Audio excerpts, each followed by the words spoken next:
We had quite the storms last night, region-wide. Yeah, we're seeing calm weather right now, but that was not the story yesterday. In between the towns of Cromwell and Wright, the storm left trees down in many people's yards.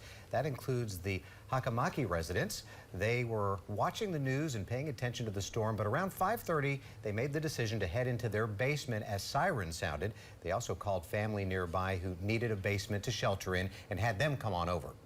Coming from Aiken, we knew we were in line. And then we just hunkered down and waited to make sure.